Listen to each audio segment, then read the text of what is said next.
जो सबसे महत्वपूर्ण, सबसे प्रेम से भरा, भक्ति से भरा जो अभी का क्षण है वो है गुरु पूजा का।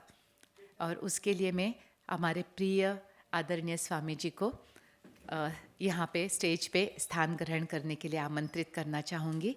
स्वामी जी, आप के सानिध्य में ये गुरु पूर्णिमा समारोह इतना अच्छे से हो रहा है, हमें भी मौका दीजिए कि आपको प्रणाम करके आपसे आशीर्वाद प्राप्त करने के लिए आप यहाँ पे आइए।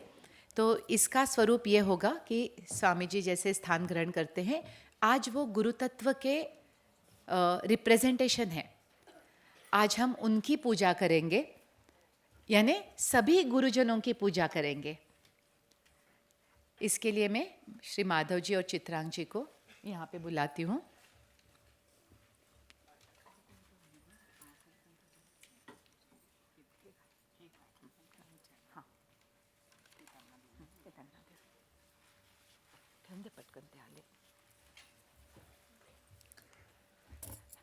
स्वामी जी से एक और अमृत वाणी उनकी मैं बोलती हूँ कि जो ज्ञान चाहिए बराबर से ऑलरेडी दिया गया है। स्वामी जी, मैं क्या बोलूँ, योगा योग नहीं हो सकता। तो सुबह जब चर्चा हो रही थी तो उन्होंने बोला कि पहले कोई भी ऐसे देवी देवताओं के कोई त्योहार नहीं होते थे। सबसे पहला पूजन शुरू हुआ वो गुरु पूजन शुरू हुआ। इतना पुराना ना ये त्योहार है या ये समारोह है जहाँ पे पहले गुरु के क्या कहते महत्व को जाना और वो गुरु पूजा ना शुरुआत की गई। तो इसके लिए आज का दिन सबसे ज़्यादा महत्वपूर्ण है। किसी भी त्योहार से आज का दिन सबसे महत्वपूर्ण है। और मैं आप सबको मन से धन्यवाद देना चाहती हूँ कि आज आप इस पवित्र दिन पे आज अपने गुरु के साथ है। क्या भाग्य हो सकता है हम लोगों का। आइए हम गुरु पूजा का आनंद लेंगे। भले ही दो ही लोग ये कर पाएंगे, लेकिन हम मन से तो कर सकते हैं ना। सभी लोग मानसिक पूजा कीजिए स्वामी की। जैसे जैसे वहाँ पे संपन्न हो रहा है, आप आपके मन से वो पूजा आपके अंदर सम्मिलित कीजिए। जैसे चित्रांग अभी उनके चरण कमल को सुशोभित करेंगे चंदन के टीके से, आप आपके मन में स्वामी के, गुरु के चरणों को उसी प्रकार से सम्मान दीजिए।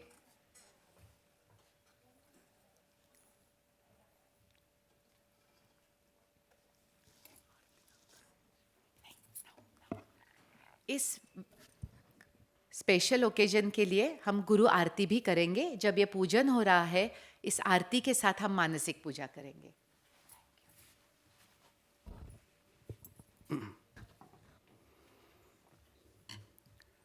जहाँ कल्पना शब्द न पहुँचे, ऐसे अपरंपार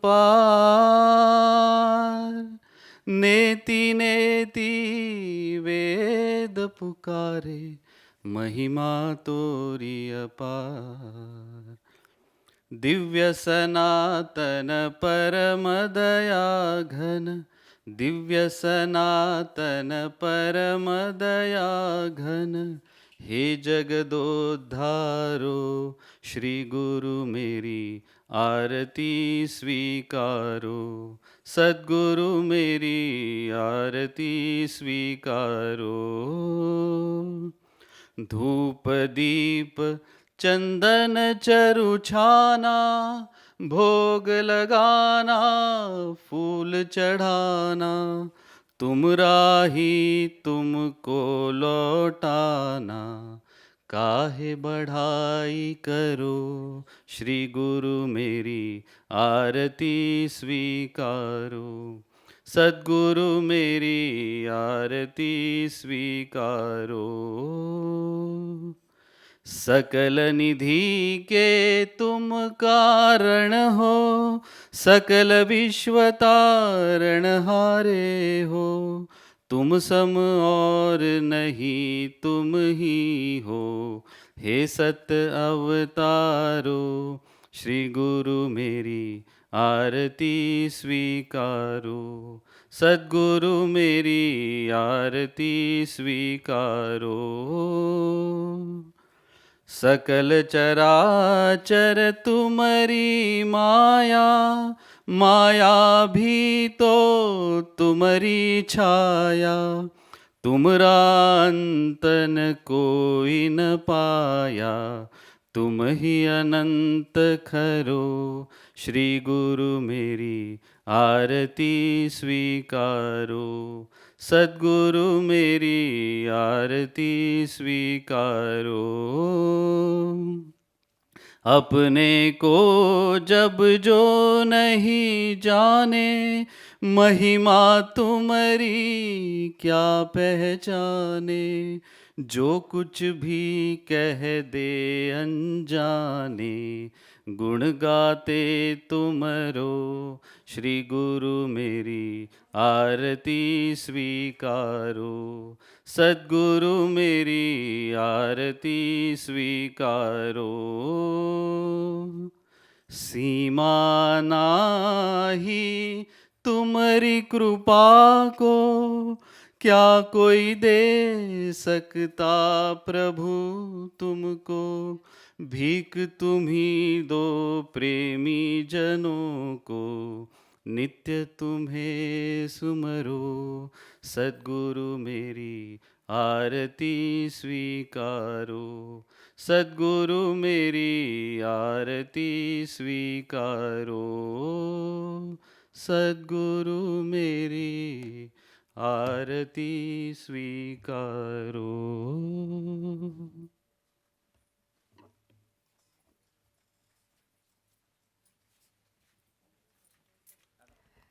प्रथम आशीर्वाद का अधिकार इन छोटी बच्चियों को और उनके शिक्षक को देना चाहिए ना। मैं स्टेज पे आमंत्रित करती हूँ हमारे राधा कृष्ण और शीतल जी को कि आपके सभी शिष्यों को लेके आइए और पहला आशीर्वाद आप ले लीजिए।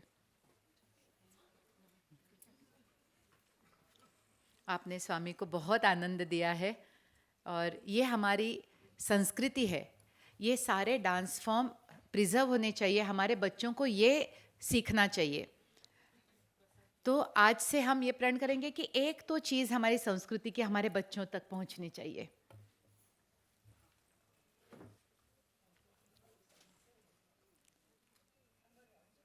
गायन है, वादन है, नृत्य है।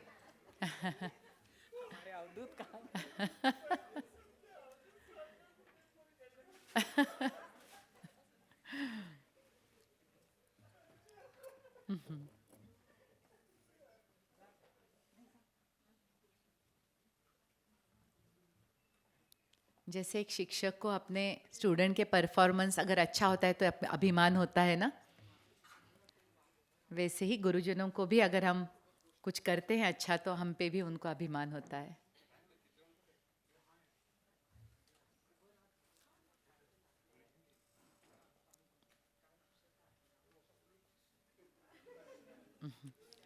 इनका अभिवादन होने के बाद स्वामी जी हमें कुछ संदेश देंगे।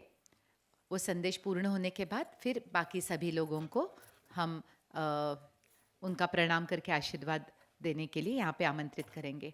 यहाँ पे भी जो बाहर गांव से आए हैं पहले वो दर्शन ले ताकि वो समय से सुरक्षित, ये स्वामी जी का सुबह इंस्ट्रक्शंस था कि सीमा बाहर जाने वालों को तकलीफ नहीं होनी चाहिए। मैंने कहा जी स्वामी जी हम देखेंगे कि उनको पहचान मिले। तो आज आशीर्वाद स्वरूप हमने अपनी संस्कृति का एक सुंदर भाग जो है राम रक्षा स्तोत्र, उसकी छोटी सी पुस्तिका को हम आपको स्वामी जी के आशीर्वाद के साथ दे रहे हैं।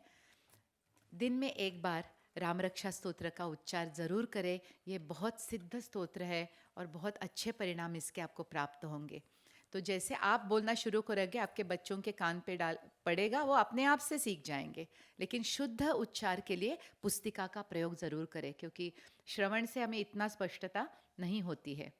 और उसके साथ साथ हमने अक्षता यानी चावल और हल्दी को मिक्स करके एक पवित्र अक्षत बनाए हैं जो आप आपके घर में आशीर्वाद स्वरूप रख सकते हैं। वो स्वामी का आशीर्वाद होगा। तो इस प्रकार से उनके आशीर्वाद को आप घर ले जा सकते हैं। यहाँ पे लोगों का प्रेफरेंस देख के हमने अ, मराठी में ज़्यादा पुस्तिकाएं हैं। मराठी में ने स्तोत्र तो देवनागरी है, लेकिन उसका अर्थ भी हमें मालूम हो, क्योंकि जब अर्थ मालूम होता है तो उसमें भाव अच्छे से आते हैं। तो पुस्तिकाएं मराठी अनुवाद के साथ भी है और हिंदी अनुवाद के साथ भी है। आप वहाँ पे जो सेवक खड़े रहेंगे, साधक मित्र खड़े रहेंगे, आप उनको बोलना मुझे हिंदी अनुवाद वाला दीजिए, तो आप उनसे वो हिंदी अनुवाद वाला ले सकते हैं। बाकी के जो मराठी है, ज़्यादा तो मराठी है, लेकिन जिनको मराठी नहीं आती है उनके लिए हिंदी अनुवाद में भी है। ऐसे ही हमारी संस्कृति, हमारी कला एक पीढ़ी से दूसरे पीढ़ी तक पहुंचती रहे। गुरु का सम्मान क्या होता है, ये आप कला के क्षेत्र में उनको पूछिए। कभी कभी हम आध्यात्मिक गुरु को भी सम्मान ठीक से नहीं जानते हैं, तो आप किसी गायक को पूछिए, उनका जो सम्मान रहता है उनके गुरु के प्रति, वो देखिए, तब हमें कुछ मालूम होता है कि किस प्रकार से गुरु को देखा जाता है। कि गुरु आज्ञा यानी आखिरी शब्द होता है। फिर अगर आपके गुरु बोलते हैं आपका हाथ इस प्रकार से हो, तो उसी प्रकार से, मेरा मन से नहीं, क्योंकि उनके वर्षों के परिश्रम की, उनके निष्ठा का स्वरूप वो हमें देने की कोशिश करते हैं। तो अब हम स्वामी जी के पद, गुरु वचन सुनेंगे, जिनको हमें आत्मसात करके उसको प्रैक्टिस करनी है।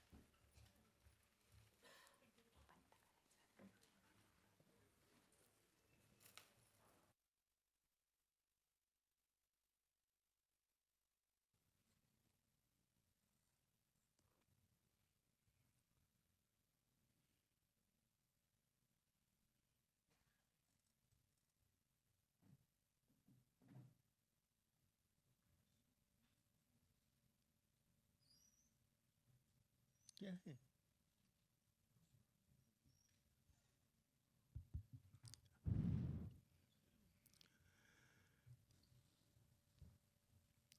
हरि ओम। गुरु पूजोत्सव के सुअवसर पर यहाँ उपस्थित सभी साधक मित्र और आध्यात्मिक मित्रों को ओम नमो ब्रह्मणे। और यहाँ सेवा के कार्यक्रम में लगे हुए तदेकम फाउंडेशन से जुड़े हुए साधक मित्र और अवधूत साधना कुटीर की ओर से नहीं यहाँ ना उपस्थित करने वाले साधक मित्रों को ओम नमो ब्रह्मणे। हम पहले योग प्रार्थना करेंगे, उसके बाद कुछ सीधे बैठिए, मेरुदंड सीधा और ज्ञान मुद्रा में। मैं योग प्रार्थना करूंगा, आप आंख बंद करके मैं जो जो शक्ति केंद्रों का स्मरण करता हूं, आपकी दृष्टि उस पर ले जाइए। कण कण में इस प्रार्थना का अपने अंदर भरने की चेष्टा कीजिए। मूलाधारम तथा स्वाधिष्ठानांच मणिपूरकम् अनाहतं विशुद्धाख्याम् आज्ञाचक्रं विदुर्बुधाः तवाधारस्वरूपानि को न चक्रानि पार्वती त्रिकोणरूपिणी शक्तिः बिन्दुरूप शिवस्मृतः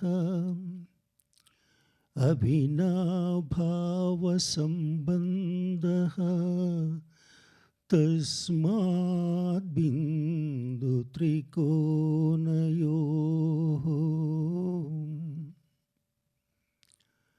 हरिः ओम तत्सत्। सर्वं सद्गुरु परब्रह्मार्पणमस्तु। ओम शांति शांति शांति। आध्यात्मिक मित्रों, ये गुरु पूजोत्सव हमारी सनातन धर्म अवलंबियों को बहुत महत्वपूर्ण है। हम शयन एकादशी से लेकर चातुर्मास दीक्षा का अनुष्ठान शुरू किए हैं। ये चातुर्मास दीक्षा क्या है? कभी कभी हम गुरु लोग चातुर्मास दीक्षा देना, उस समय भक्तजनों को हमारे वेद, धर्मशास्त्र, पुराण, इतिहासों से हमें जो आचरण करना है उस विषय को सिखाना हो रहा है। लेकिन जब हमारे वैदिक संस्कृति शुरू हुआ, उस समय हर एक ये चातुर्मास दीक्षा करते थे। क्यों करते थे? देखिए, हमारे एक साल देवताओं के लिए एक दिन है। ये चातुर्मास देवताओं के एक दिन, आपने देखा होगा श्रीमन नारायण ऐसे योग निद्रा में ऐसे रहते, वो योग निद्रा में जाते हैं। उस समय से ये शयन एकादशी शुरू होता है। और जो श्रीमन नारायण जब उठते हैं, उनके लिए 8 घंटे है, हमारे लिए 4 महीने है। तब उत्तान एकादशी कहते हैं। उस 8 घंटे में देवता लोग किनका स्मरण करते हैं? स्मृति और विस्मृति के बीच में जो स्थिति है, उसे हम योग निद्रा कहते हैं। हमारी रक्षा करने वाली देवता लोग उस समय योग निद्रा में जो सृष्टि का मूल सत्य है, उस तत्व की चिंतन करते हैं। कभी कभी हम सुनते हैं वैज्ञानिक लोग यहाँ हो रहा है, वहाँ हो रहा है, ये सारी युगांत हो जा रहा है, ऐसे ऐसे बातें सुनने को मिलते हैं। जो उसको विश्वास करेंगे, लेकिन हम भारतीय लोग ऐसे विश्वास ना करने की आवश्यकता नहीं, क्योंकि सृष्टि उत्पादन के लिए जो शक्ति दिन ब दिन बढ़ते जा रहा है, इसका मतलब कोई तूफान नहीं आएगा, कोई भूकंप नहीं आएगा, कोई प्रलय नहीं आएगा, ऐसी बात नहीं। वो आते रहते हैं, वहां कुछ नष्ट भी होते जाते हैं, लेकिन दूसरी ओर वो ऐसे बढ़ते हैं। पिछले गुरु पूर्णिमा में हम आपको बताया 13वें महायुग में जो महाप्रलय हुआ, उस समय सृष्टि क्रम विकास के लिए आदि योगी रुद्रदेव ने हमें जो जो विद्या चाहिए वो सभी विद्याएं दिया था। सभी विद्याएं देकर वो रुद्रदेव, देवादिदेव महादेव सदाशिव बन गए हैं। इसीलिए हम कहते हैं शिव की आज्ञा के बिना कोई काम ना होगा।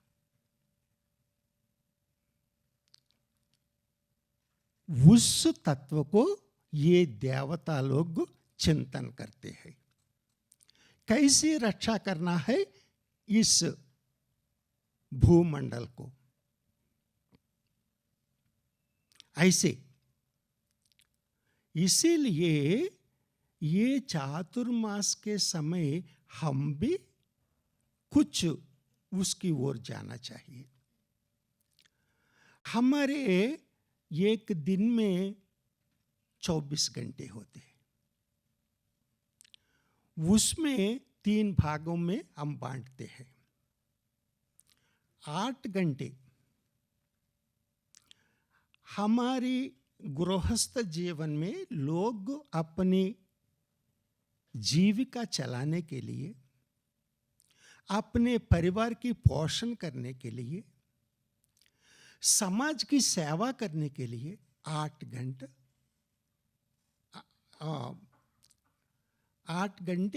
अपने जीविका के लिए कोई नौकरी करना, व्यापार करना आदि आदि करके हमारे परिवार का पोषण करते हैं।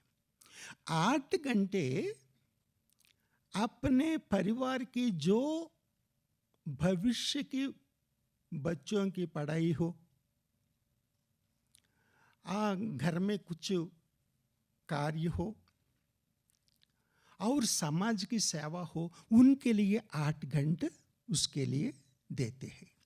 8 घंटा विश्राम के लिए करते हैं।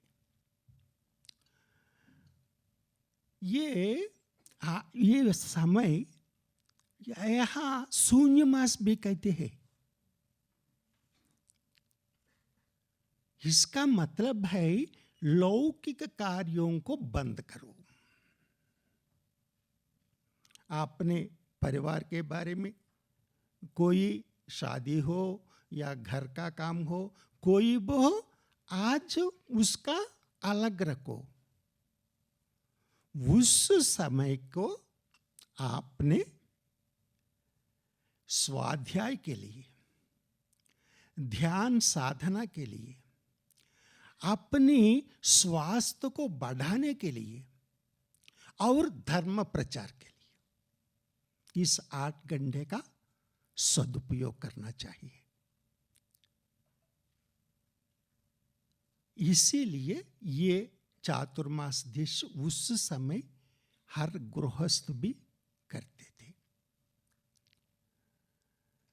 क्योंकि ये आषाढ़ मास कब आता है? गर्मी बहुत सताते हैं उसके पहले, उसके बाद बारिश होना शुरू होता है। जब इस उष्ण और ये बारिश के कारण जो यहाँ आसपास के वातावरण में परिवर्तन होता है, जहाँ ये पानी कई जगह सिटियों में ये ड्रेनेज सिस्टम भी पूरे खराब हो गई। जब ये खराब हो गया, ये पानी जम गया, ये वहाँ के ये कूड़ा करकट ये सभी वहाँ एक जगह जमा हो गया, उससे कई प्रकार के कीड़े आदि उत्पन्न होते हैं। आप देखिए, 10 साल से ये हर साल ये बढ़ते जा रहा है वायरल फीवर। उसका परिणाम ही उसके बाद ऐसा ऐसे बढ़ के कोरोना के रूप बन गया। ये कोरोना आकर हम सभी को एक सूचना दिया, आपने अपने धर्म को भूल गए हैं। हम मानव जन्म क्यों लिया? सारे प्राणियों की रक्षा करने के लिए। जो निर्धन हो, निर्बल हो, असहाय हो, उनकी सहायता देने के लिए हमें इस पवित्र जन्म लिया है। ये सब आप भूल गए हैं। मैं बार बार आपको चेतना दे रहा हूं, लेकिन अब ना सुने।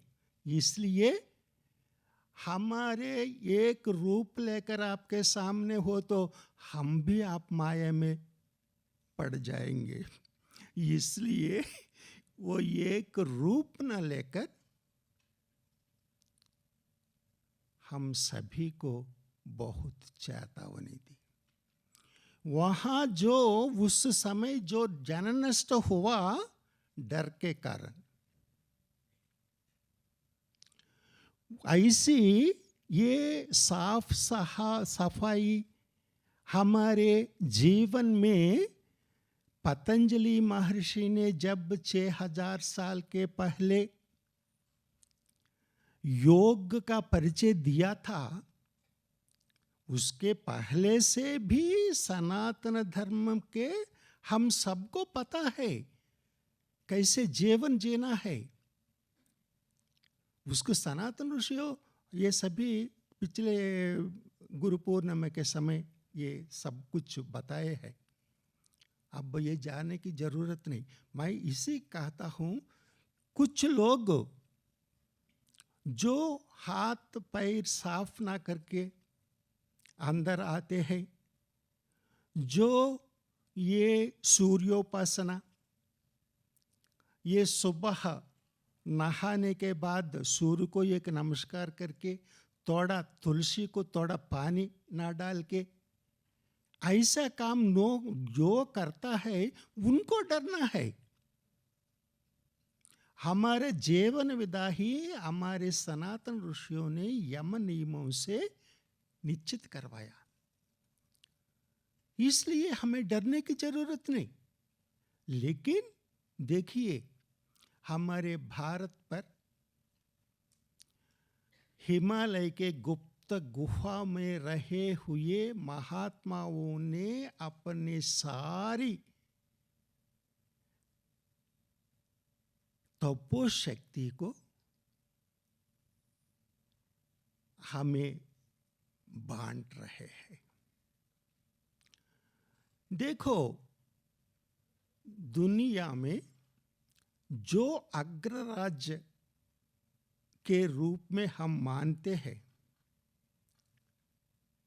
आज भी उन देशों में ये पहला अटैक आज भी है। ये मीडिया हम ऐसे विषय नहीं बताएगा, लेकिन सारी दुनिया में अपने स्वयं इसका दवाई बना के कितनी रक्षा हुई केवल भारत में। और हमारे भारत में नहीं, कई देशों को हमने उनकी रक्षा किए है। ये ऐसा कोई उपद्रव हो तो उससे भी क्या लाभ होता है हमें पता होना चाहिए। हम हर एक समय ऐसे अलर्ट होकर करने से सेवा करना बहुत कितना अच्छा होता है। देखिए, अब ये तदेकम फाउंडेशन की ओर से जो काम होते हैं उसके बारे में हम कुछ जान चुके हैं। ये एक कुप्पम प्रांत में ये लोग जो हमारे जो मेजर संजय जी ने वहाँ का कुछ टेकअप किया था। जो सेवा करने की भावना जिसमें होते हैं उसकी सहायता से धन इकट्ठा करना है। और ऐसे वो मेजर के आपको देखिए, अब पंतम नाना जी के बारे में ये सीमा आदि बताए। ये आंध्रा को अन्नपूर्णा कहते हैं। क्यों कहते हैं? वहां सभी प्रकार के फसल होते हैं, सभी को अन्न देने की है। वहां जो भी पद करे, जो भी नौकरी करे, जो भी ऊंचा स्थान में रहे, सभी किसान परिवार से ही आया। यहां उस काम में जो धन से सहायता करने वाले ग्रुप हमारे ये तदेकम फाउंडेशन गुरु जी के ओर से, तदेकम फाउंडेशन के ओर से हमारी माधवी, ये सुधा आदि हो, तो उसको चलाने के लिए एक रास्ता संजय ने बनाया। जय जवान जय किसान। जो भी काम वो संपन्न होना हो, इन तीनों का मेल होना है। कोई सरकार सभी काम नहीं करेगा, उनकी उसकी क्षमता नहीं है, उनकी वो आय नहीं मिल रहा है, रेवेन्यू कम हो गए हैं। सभी मिलकर ही जो काम करेगा वही एक आदर्श बनेगा।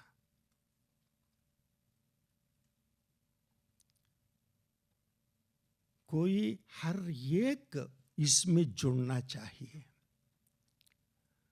ये देश माने क्या है? ये सभी मिलने के बाद ही वो देश बनेगा। इसीलिए हम जो करें इस चातुर्मास दीक्षा के समय ऐसे जुड़ रहा है। ये साधना के बारे में कई विषय हमारी ये सभी मित्र, साधक मित्र आपको बताए हैं। लेकिन ये एक बात याद रखना चाहिए, साधक लोग, हर एक उसमें सच्चाई क्या है, सत्यार्थ क्या है, उसका मूल तत्व क्या है, उसको जानने के बिना आप कितने समय साधना करने पर भी वो अपने लक्ष्य को पहुंचना मुश्किल हो जाता है। अभी बताए ना सीमा ने निज कृपा। निज कृपा माने आचरण।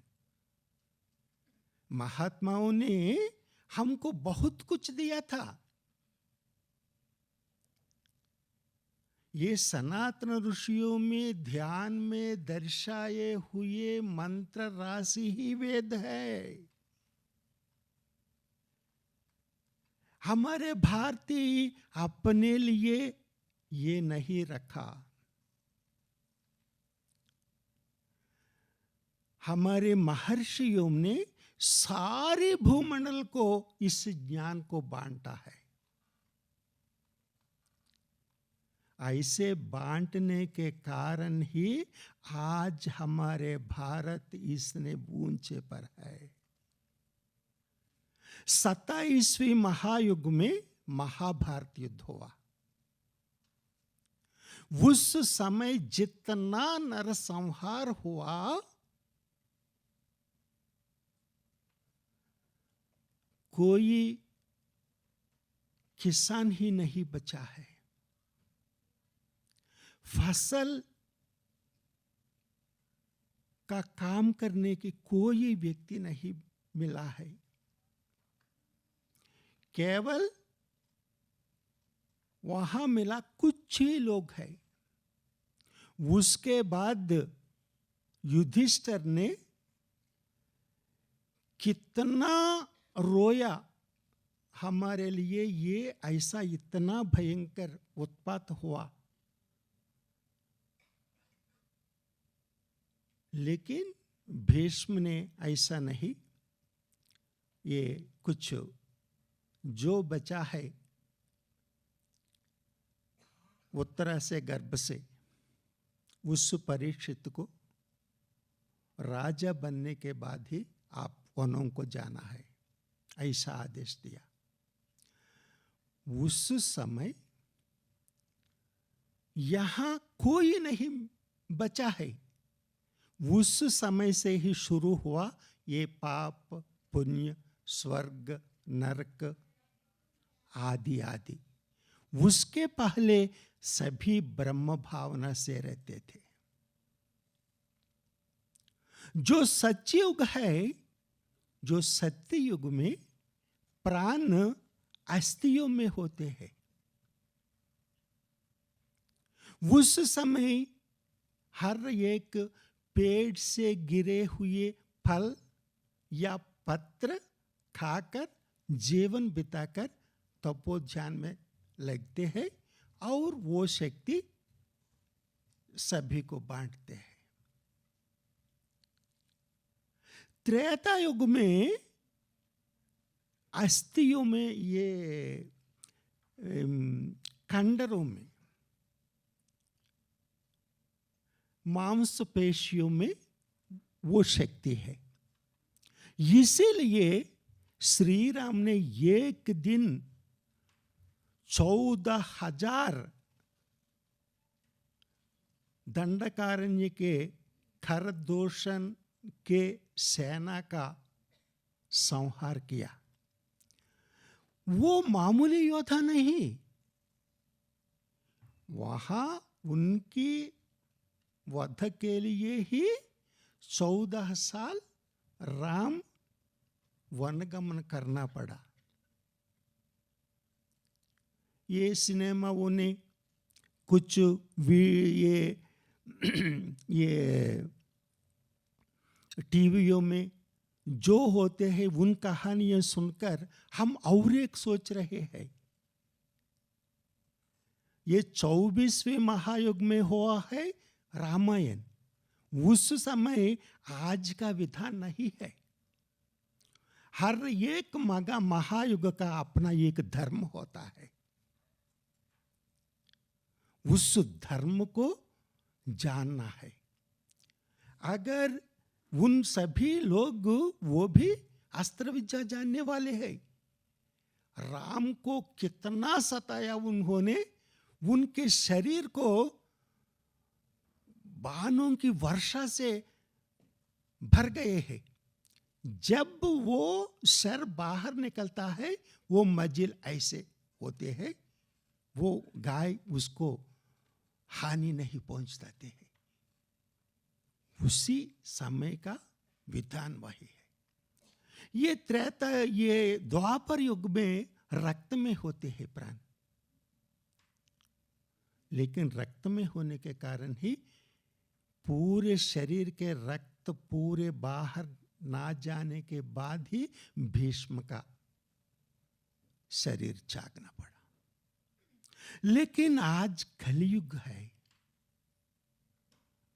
ये सभी कहने का मतलब है, आज हम कुछ काम अवश्य करना पड़ता है। आज कलयुग में अन्न में प्राण है। अन्न के लिए हम कभी कभी कुछ सिर झुकाना पड़ता है।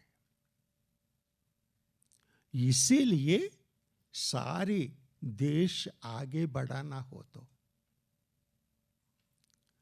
वो राज्य सरकार हो, वहां की प्रजा हो, वहां जो सैनिक हो, जो किसान हो, हर एक सभी विषयों को छोड़कर सारे लोग इस पर जुट जाना चाहिए।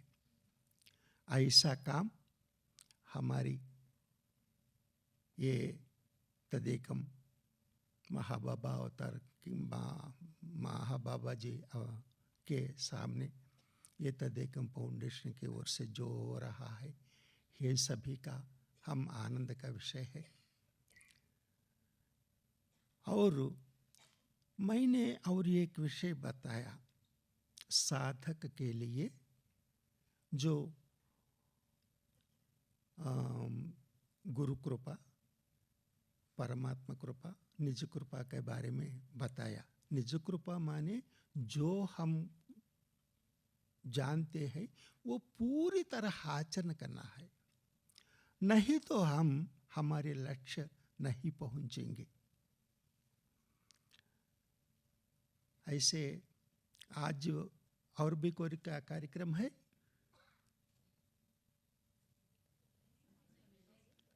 और भी कोई कार्यक्रम है? कितना समय होगा? कोई परवाह नहीं, लेकिन बाहर जाने वालों को कोई तकलीफ? अच्छा अच्छा अच्छा। हाँ, ये देखिए, हम सभी ऐसा कर रहा है, सभी विषय हमको पता है, ऐसे सोच रहे हैं हम, क्योंकि हमारे शरीर हो, अभी बताया यहाँ कुछ बताते समय, शरीर, मन और आत्मा, इनके बारे में हम शरीर और मन, देखिए ये इंद्रियां होते हैं बाह्य का, हम बाह्य विषयों को जानने की चेष्टा कर रहा है। अब ऐसे सोचते हैं, ये भूमि को हम माता का दर्जा दिया था, पृथ्वी माता, क्योंकि वहाँ से ही हमें खाद्य पदार्थ मिलता है, हम रहने को भवन निर्माण होता है। ये भी सोचते हैं हम का आधार ही ये धरती है, लेकिन आप सोचिए, ये वैज्ञानिक एक प्रकार कहते हैं, आध्यात्मिकवादी एक प्रकार के कहते हैं। इस दोनों में मेल होना चाहिए, तभी देश हो, राज्य हो, समाज हो, आगे बढ़ेगा। देखिए, भूमि का कोई आधार है क्या?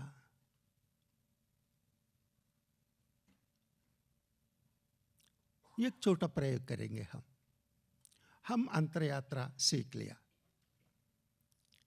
सुषुम्ना जागरण करने के बाद ध्यान करते समय हम जो चाहे वह ध्यान में बैठकर अपने अंतर यात्रा कर सकते हैं, अंतरिक्ष में, व्योमाकाश में। देखेंगे हम चंद्रयान करेंगे। चंद्रयान के लिए शुरू किया हमने, बाहर आने के बाद हमें पता लगता है जो पिंड रूप है वो कोई भी स्थिर नहीं, हमारा भूमि भी एक निश्चित गति में ऐसे चल रहा है, एक कक्षा में चल रहा है। उसी प्रकार हर ग्रह, हर नक्षत्र, हर एक ऐसे ही चल रहा है। हम चंद्र तक गए, वहां हमारे यहाँ हमारे पौर्णमी के समय हमारे बगीचे में बैठकर ये शीतल वायु, यहाँ के चांद, चंद्रमा के ये जीव शक्ति पाते समय हम इतना आनंद पाते हैं, चंद्रमा में कदम रखने के बाद ये कुछ नहीं होगा, हम डर लगेगा, ये क्या है? तब इधर देखे तो हमारे धरती की ओर, पृथ्वी की ओर, भूमि की ओर देखे तो भूमंडल हमें दिखाई देगा चंद्रमा जैसे।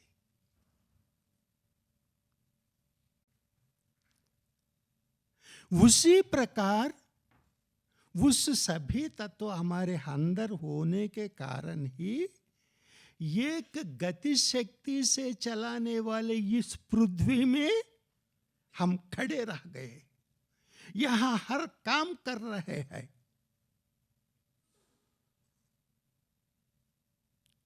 इसीलिए कहते हैं, लोग कहते हैं परमात्मा में जो सत्य चित्त आनंद तत्व है, वही तत्व मनुष्य में भी है।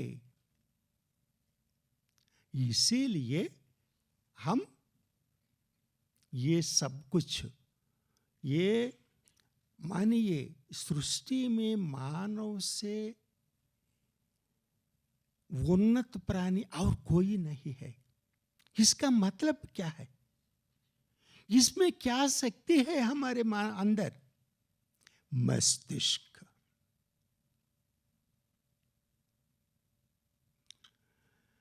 ये सारे दुनिया में बहुत मुश्किल काम है परमात्मा को जानना,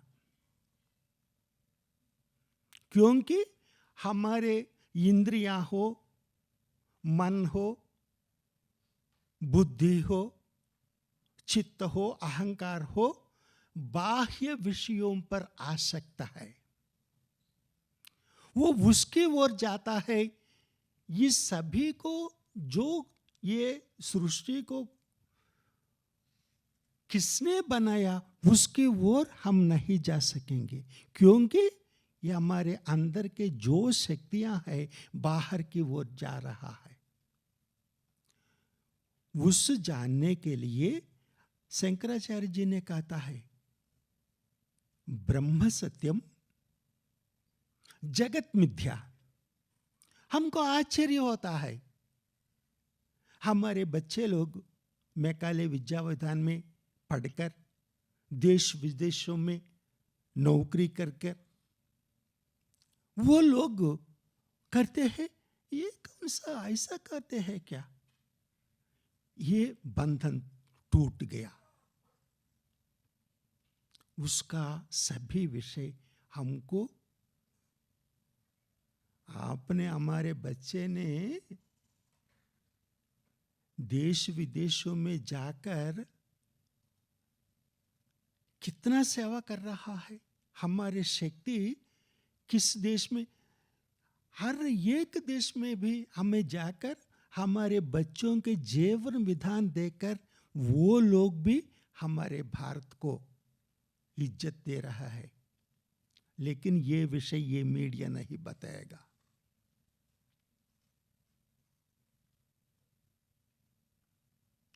हमारे जीवन बचपन से ही वो ऐसे लोगों को हम यथार्थ विषयों को, जो सच्चे विषयों को अच्छी तरह सिखाने से कितना अच्छा होता है।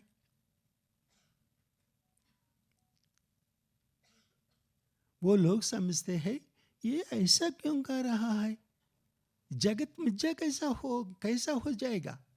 ये सारी सृष्टि हमें दिखाई देता है, सारी मीडिया, सारी वैज्ञानिक कई कई आविष्कार किए हैं, ये सभी हम देख रहे हैं। उनसे हम बहुत मिल रहा है उनसे। ये मिथ्या कैसे होता है? जो नहीं दिखाई देता है वो ब्रह्म सच कैसे मानेंगे हम? उनका समाधान करने का जिम्मेदारी हम पर है, सरकारों पर है, धार्मिक तत्परों के पर है, सेवा संस्थाओं पर है।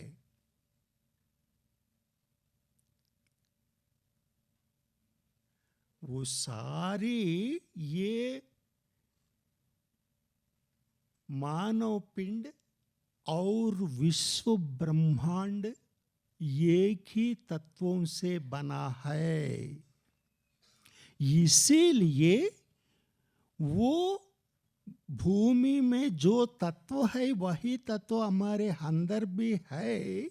इसीलिए ये गतिशील होने पर भी ये भूमि पर रहकर हम अपने अपने काम सामर्थ्य से कर रहा है। भूमंडल कितना विकास हो गया है,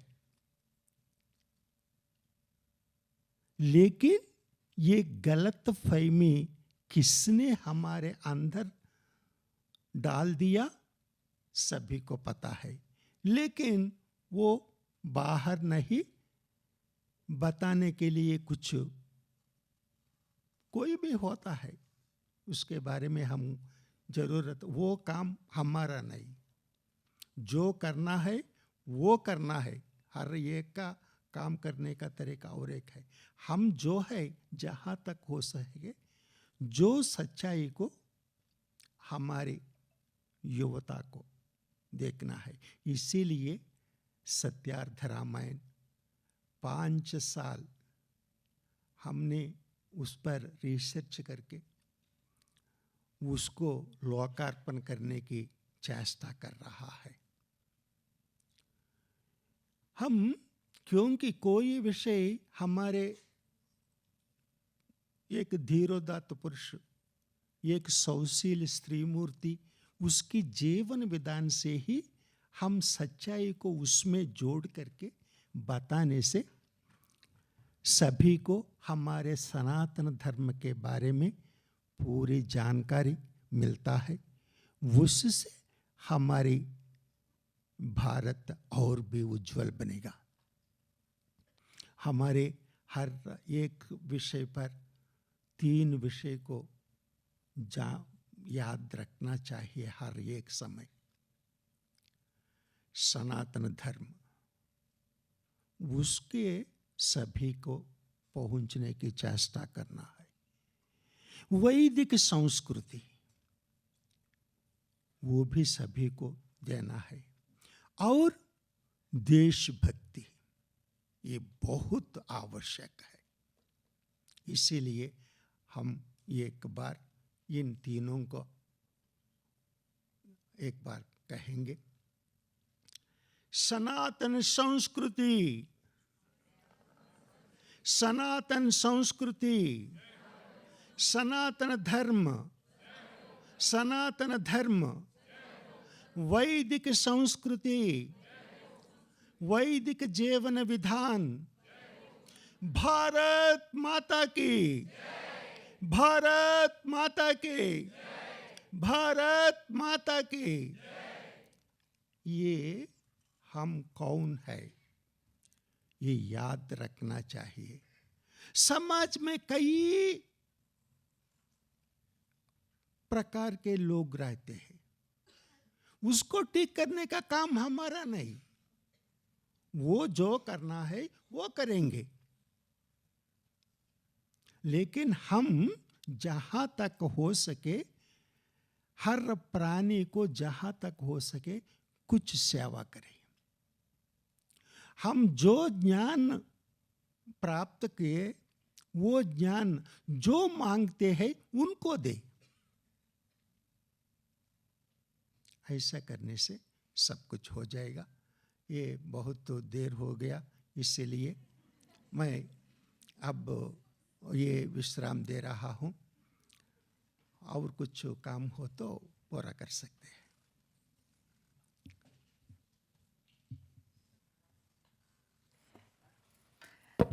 धन्यवाद। शब्द भी बहुत छोटा है। यहाँ पे एक बात स्पष्ट करना चाहूँगी, सनातन धर्म ये जो हम रिलीजन समझते हैं वो नहीं है, वो जीवन पद्धति है, और वो ऋषि मुनियों ने दिए हुए नियमों से चलती है, और जिसमें जैसे स्वामी जी ने बोला सेवा भाव वो महत्वपूर्ण है, और ज्ञान देना लोगों को। तो इसमें आप रिलीजन मत लेके आइए कृपा करके।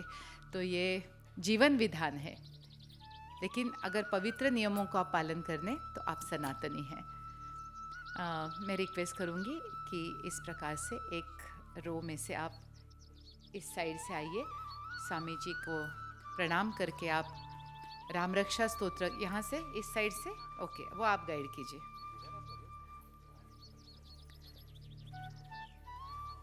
और मेरी एक प्रार्थना है कि स्वामी जी से बात आज नहीं हो पाएगी, आप प्रणाम करके आशीर्वाद लेके फिर आप यहाँ से प्रसाद लेते हुए ही जाना है।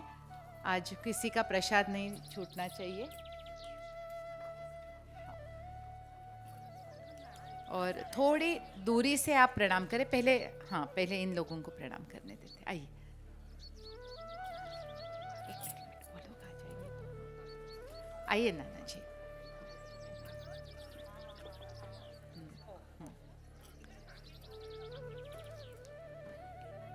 एक क्षण थोड़ा सा शांति से, हम बाकी के लोग हम शांति से बैठेंगे। एक एक रो उठ के जा सकते हैं, खड़े रहने का कोई ते ना।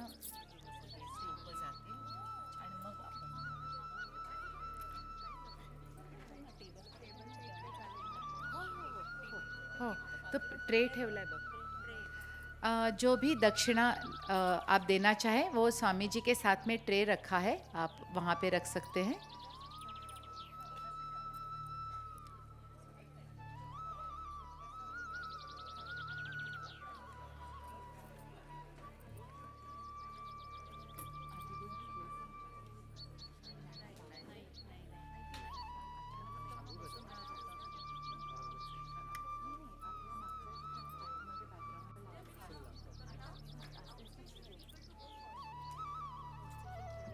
आउट स्टेशन ही पहले आ रहे हैं। नहीं नहीं, पूना के तो बैठे हैं। That you don't worry, we are quite discipline that way. हमारे पूना के लोग बहुत समझदार है, सब के सब बैठे हैं, आप चिंता मत करो।